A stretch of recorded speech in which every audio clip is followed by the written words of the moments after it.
తిరుపతి జిల్లా మున్సిపాలిటీల పరిధిలోని చెరువుల సుందరీకరణ పనులు వేగవంతం చేయాలని జిల్లా కలెక్టర్ డాక్టర్ ఎస్ వెంకటేశ్వర్ తెలిపారు.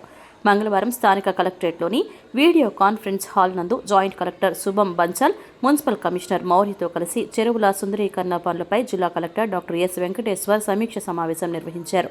ఈ సందర్భంగా జిల్లా కలెక్టర్ మాట్లాడుతూ చెరువుల సంరక్షణతో పాటు వాటి సుందరీకరణకు ప్రభుత్వం శ్రీకారం చుట్టిందని, ఇందులో భాగంగా మున్సిపాలిటీ పరిధిలోని చెరువుల ఆక్రమణ, సప్లై ఛానల్స్ పురోగతి పక్కగా సరిచూసుకుని సుందరీకరణ అభివృద్ధి పనులను ప్రణాళికాబద్ధంగా పూర్తి చేయాలని తెలిపారు.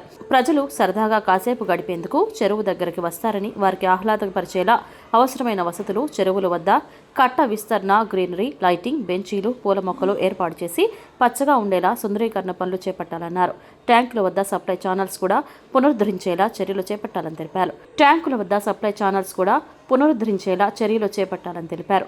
ఈ కార్యక్రమంలో తిరుపతి, కాళహస్తి రెవెన్యూ అధికారులు రామ్మోహన్, భానుప్రకాష్ రెడ్డి, ఇరిగేషన్ శాఖ ఈఈ వెంకటేశ్వర ప్రసాద్, ఎస్సీ శారద, జిల్లా మత్స్యశాఖ అధికారి Nagaraju, AD surveyor Arunakumar, municipal corporation SE Shyam Sundar, TUDA SE Krishna Reddy, తహసీల్దార్లు భాగ్యలక్ష్మి, రామాంజనేయులు తదితరులు పాల్గొన్నారు.